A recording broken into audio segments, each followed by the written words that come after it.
চলো আজকে শেয়ার করি নেক্সট ব্লগটা ঘুরতে যাওয়ার। সকালেই ভিউটা দেখতে পাচ্ছ কতটা সুন্দর। সো রেডি হয়ে গেছি আমরা দুজন। কালকে প্রচণ্ড টায়ার্ড ছিলাম আর ওয়েদারের অবস্থা এইরকম, কিচ্ছু দেখা যাচ্ছে না। কালকে শরীর খারাপ হয়ে গেছিল স্যারের, কি হয়েছিল, জ্বর, আর আমার সকাল থেকে শরীর খারাপ। আর এই হলো আমাদের ভিউ, বাট ভিউ কিছুই দেখা যাচ্ছে না। সেদিন ছিল মঙ্গলবার আর সকালে উঠেই আমার হনুমানজির সাথেও দেখা হয়ে গেল। আর এতটা সুন্দর কিউট দেখতে, কিন্তু ওরা কিন্তু প্রচণ্ড হিংস্র হয় ওখানের মানুষজন বলছিল। আর এই ভিউটা আমাদের হোটেলের একদম পাশে ছিল, আর এত সুন্দর ভিউ ছিল এই হোটেলের পাশে, কি বলবো।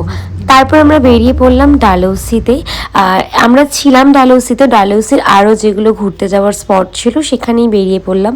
রাস্তায় যে ভিউটা দেখতে পাচ্ছ, এটা একটা আর্মি স্কুলের ভিউ।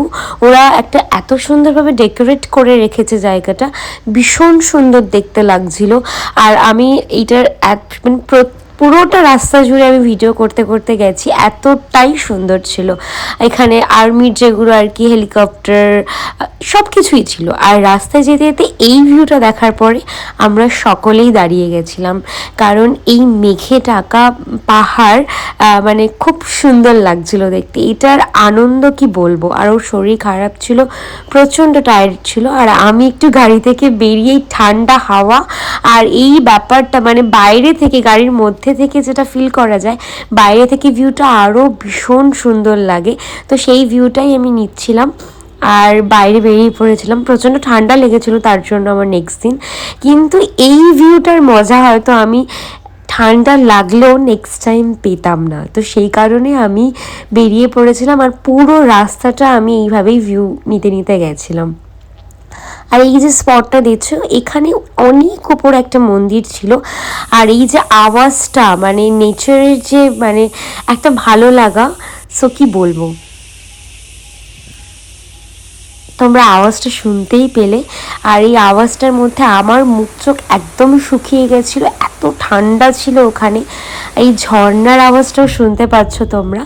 তারপর ভুট্টা খেলাম আর আমরা কিন্তু চলে গেছিলাম ডালহৌসির মিনি সুইজারল্যান্ড। এই জায়গাটাকে মিনি সুইজারল্যান্ড বলে কারণ এটার ভিউ অসাধারণ অসাধারণ। আর এই ডগগুলো প্রচণ্ড মারপিট করে খেলাধুলা করছিল। আর ওর যেহেতু শরীর খারাপ ছিল, ও সেইভাবে আনন্দ করতে পারেনি, বাট ও চেষ্টা করছিল যাতে ও আরও আনন্দ নিতে পারে, সবাইকে বোঝাতে, মানে চেষ্টা করছিল না আমি ঠিক আছি। আর এটার ভিউটা দেখতে পাচ্ছ, একটা দারুণ ফিল করছিলাম, মনে হচ্ছিল সত্যি আমরা সুইজারল্যান্ডে চলে এসেছি। অসাধারণ একটা ভিউ ছিল, অসাধারণ। প্রত্যেকটা সুন্দর সুন্দর জায়গা আমরা ঘুরেছি, সবটা নেওয়া সম্ভব না। ওর শরীরটা খুবই খারাপ ছিল, ওর জন্য স্যুপ আর আমার জন্য ম্যাগি অর্ডার করে আমরা খেলাম। আর আসার সময় বাড়ির জন্য কিছু খাবার নিয়ে এলাম। আজকে ব্লগটা এইটুকুনি, টাটা।